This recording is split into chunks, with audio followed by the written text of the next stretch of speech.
నవాబ్పేటలో అతి దారుణంగా కేవలం ఆధిపత్యం అన్నది చాటడం కోసం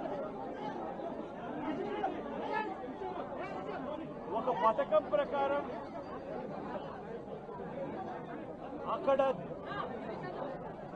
కర్రలతో అతి దారుణంగా దాదాపుగా 20 మంది కలిసి కర్రలతో అతి పాశవికంగా కొడుతూ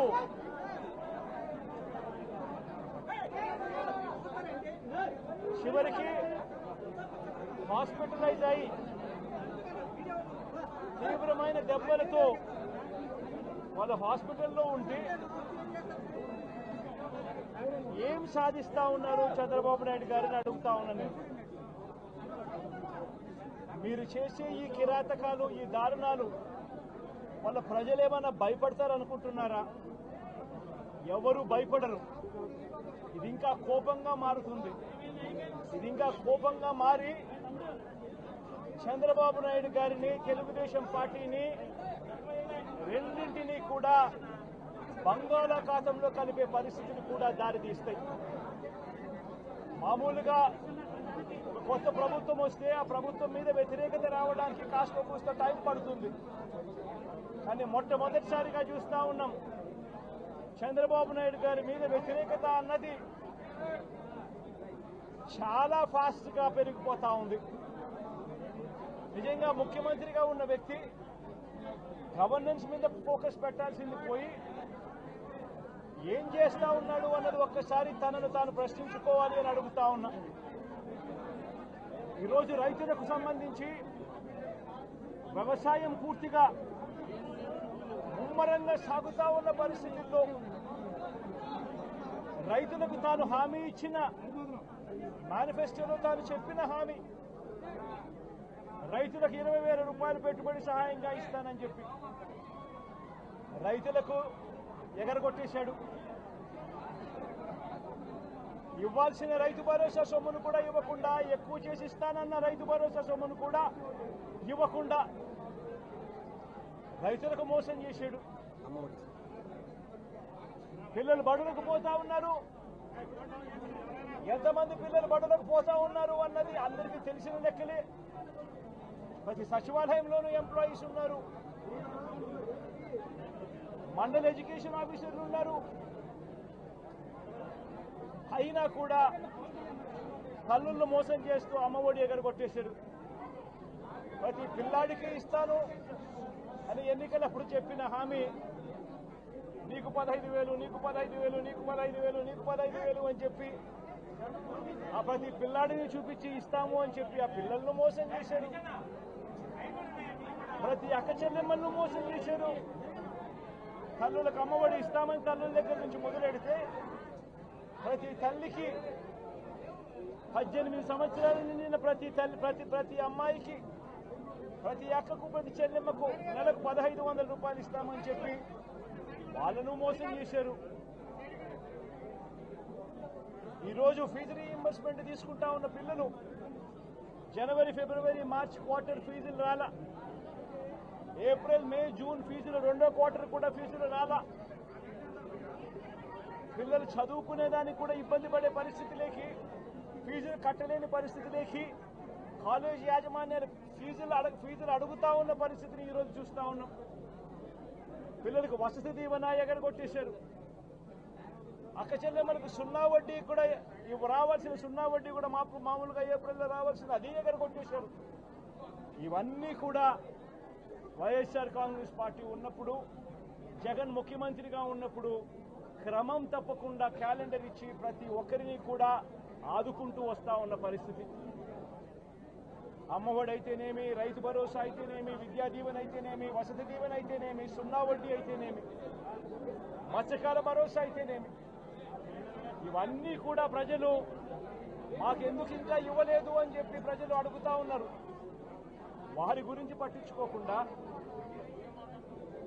వారికి చేయాల్సిన మంచి గురించి పట్టించుకోకుండా స్కూళ్లను నిర్వీర్యం చేస్తూ, చదువులను నిర్వీర్యం చేస్తూ, హాస్పిటళ్లను నిర్వీర్యం చేస్తూ, చివరికి ఏ ఒక్కరు కూడా మిమ్మల్ని ప్రశ్నించకూడదు అని, ఏ ఒక్కరు కూడా రోడ్లెక్కకూడదు అని ఈ మాదిరిగా భయాందోళనలు క్రియేట్ చేయాలనే ఉద్దేశంతో గ్రామ స్థాయి నుంచి మొదలెడింది. ప్రతి ఒక్కరికి కూడా మీ కక్షలు, మీ కార్పణ్యాలు మీరు తీర్చుకోండి అని చెప్పి గ్రీన్ సిగ్నల్ ఇస్తూ గ్రామ స్థాయి నుంచి ఈ భయానక వాతావరణాన్ని క్రియేట్ చేస్తా ఉన్నారు. ఆలోచన చేసుకోమని అడుగుతా ఉన్నా. మళ్ళీ చెప్తా ఉన్నా చంద్రబాబు నాయుడు గారికి, మీరు చేస్తా ఉన్నది తప్పుడు సాంప్రదాయం. ఇది కనుక కొనసాగింది అని అంటే రేపు పొద్దున ఏం జరుగుతుంది అని అంటే, ఈరోజు మీ ప్రభుత్వం ఉంది, చాలా వేగంగా మీ ప్రభుత్వం కూడా తుడిచిపెట్టుకొని పోతుంది. ఆ తర్వాత మళ్ళీ మా ప్రభుత్వం వస్తుంది.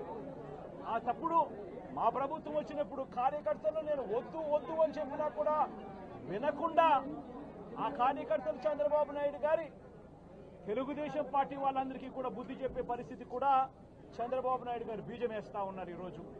దయచేసి నేను చంద్రబాబు నాయుడు గారికి చెప్తా ఉన్నా, ఈ తప్పుడు సాంప్రదాయాలను ఇంతటితో ఆపండి. ఈ తప్పుడు సాంప్రదాయాలు పెద్దయ్యాయి, వృక్షాలైనాయి అనంటే ఆ తర్వాత ఆపడం ఎవరి చేత కాకుండా పోతుంది. ఇప్పటికే లా అండ్ ఆర్డర్ అనేది గాడి తప్పింది. ఇప్పటికే ఏం జరుగుతా ఉంది అన్నది మీకే తెలియకుండా కూడా జరిగేంత దారుణమైన పరిస్థితిలోకి ఈరోజు లా అండ్ ఆర్డర్ పోతా ఉంది. ఒక వైఎస్ఆర్సీపీ కార్యకర్తలే కాదు, వైఎస్ఆర్సీపీని అభిమానించే వాళ్లే కాదు, చివరికి మహిళల మీద కూడా అగత్యాలు పెరిగిపోయినాయి, చిన్నపిల్లల మీద కూడా అగత్యాలు పెరిగిపోయినాయి. ఇష్టం వచ్చినట్టుగా రౌడీజం పెరిగిపోయింది. ఇష్టం వచ్చినట్టుగా ఎవరికి బుద్ధి పుడితే వాళ్ళు చేస్తా ఉండే కార్యక్రమాలు జరుగుతూ ఉన్నాయి. లా అండ్ ఆర్డర్ పూర్తిగా గాడి తప్పిన పరిస్థితులు కనిపిస్తా ఉన్నాయి. ఇప్పటికైనా చెప్తా ఉన్నాను, హెచ్చరిస్తా ఉన్నాం, మరొకసారి కూడా చెప్తా ఉన్నాం. శుక్రవారం ఈ మధ్య కాలంలోనే జరిగిన ఇంకొక ఘటనలో ఏకంగా చంపేసిన ఘటన చూశాం నంద్యాలలో. శుక్రవారం నేను అక్కడికి కూడా పోతా ఉన్నాను.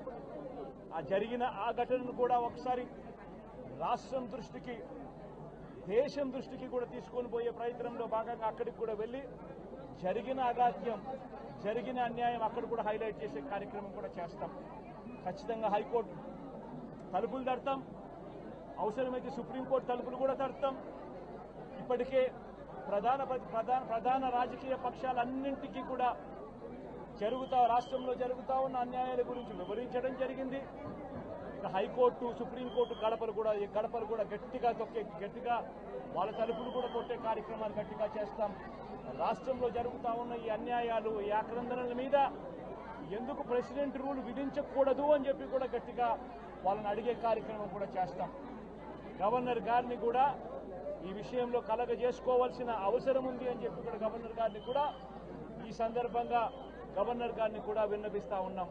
ఇవన్నీ కనీసం మీరన్నా సుప్రీంకోర్టు జడ్జిగా పనిచేశారు, కనీసం మీ సమక్షంలో మీరు ఉండగానే ఇవన్నీ ఈ రాష్ట్రంలో జరుగుతూ ఉన్నాయి. దయచేసి మీరు కూడా కాస్తో కూస్తో చూసేసి ఉన్నట్టుగా పోకుండా మీరు గట్టిగా ఇన్వాల్వ్ కమ్మని చెప్పి గవర్నర్ గారిని కూడా ఈ సందర్భంగా విజ్ఞప్తి చేస్తా ఉన్నారు.